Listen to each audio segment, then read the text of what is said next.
अस्सलाम वालेकुम दोस्तों। ड्रामा सीरियल दोलाब जे नई ईंदड़ एपिसोड में छा थींदो तव्हांखे सॼी कहानी ऐं अपडेट इन नंढड़ी ऐं छोटड़ी वीडियो में ॾींदासीं। वीडियो खे आख़िर ताईं ॾिसंदा। मुंहिंजो यूट्यूब चैनल आमिर जमाली खे लाज़मी सब्सक्राइब कंदा ऐं बेल आइकन को ज़रूरु प्रेस कंदा, जीअं असांजो नओं हर ईंदड़ वीडियो ॿाहिरनि ते सभ खां पहिरियां पहुचंदी रहे। ऐं दोस्तों तव्हां बि नवां अपडेट ॾिसंदा रहो। दोस्तों तव्हांजो टाइम वेस्ट कोन पिया करायूं, हलो था पंहिंजे कहानी ऐं अपडेट जी तरफ़।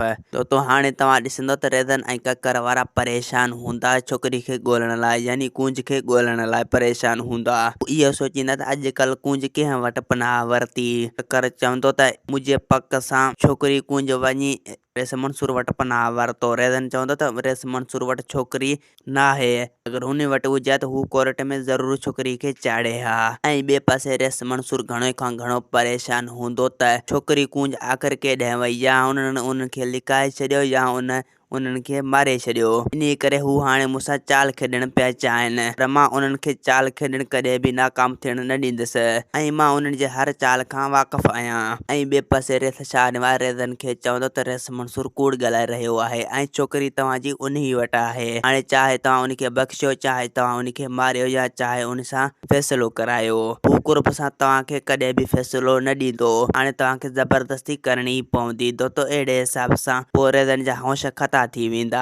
ऐं ॿिए पासे सोडल जी मां सोडल खे जी पीउ खे चवंदो त अगरि गुलपरी जी निकाह टोड़ण में सोडल कामयाब थी वञे थो त पोइ तव्हां पक सम्झी छॾिजो सोडल उन सां ज़रूरु निकाह कंदो, यानी उनखे नई ज़िंदगी ॾींदो। सोडल जो पीउ चवंदो त सोडल ईअं कॾहिं बि नथो करे सघे। सोडल जी मां सोडल जी पीउ खे चवंदो त सोडल गुलपरी सां बेपनाह मोहबत कंदो आहे ऐं हू हुनजी चाहींदड़ आहे ऐं उन जी मोहबत आहे। ऐं ॿिए पासे मरियम गुलपरी खे चवंदो त तूं हाणे जल्द खां जल्द ॾिसंदे त सोडल तुंहिंजी निकाह टोड़े ऐं ककर खां तोखे तलाक वठी ॾींदो ऐं हू तोसां हर हाल में शादी कंदो।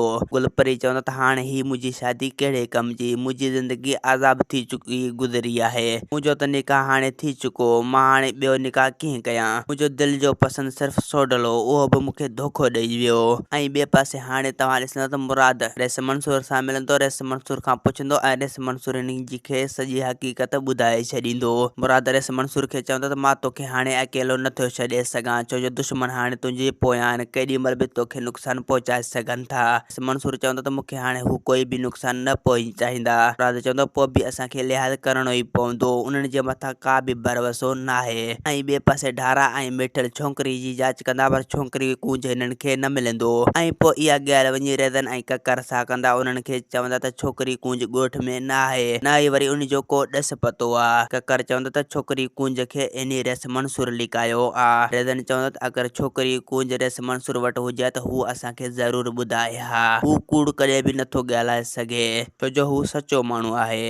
ऐं ॿिए पासे रेज़न रेस शाहनवाज़ खे चवंदो त तूं हाणे रेस मंसूर जे मथां केस दाख़िल कर। रेस शाहनवाज़ चवंदो त छा कयां, आख़िरकार मां मजबूर आहियां, पुलिस बि केस दाख़िल नथो करे इन रेस मंसूर मथां।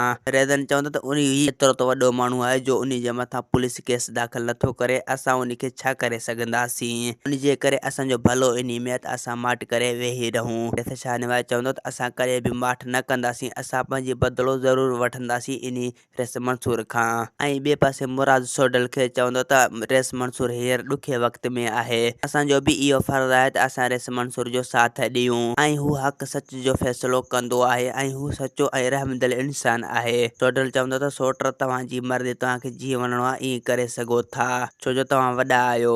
तो असांखे ॾींदा हाणे इजाज़त, वरी तव्हां सां मिलंदासीं के नई ईंदड़ वीडियो में। जेसीं ताईं पंहिंजो ख़्यालु रखंदा। ख़ुदा हाफ़िज़।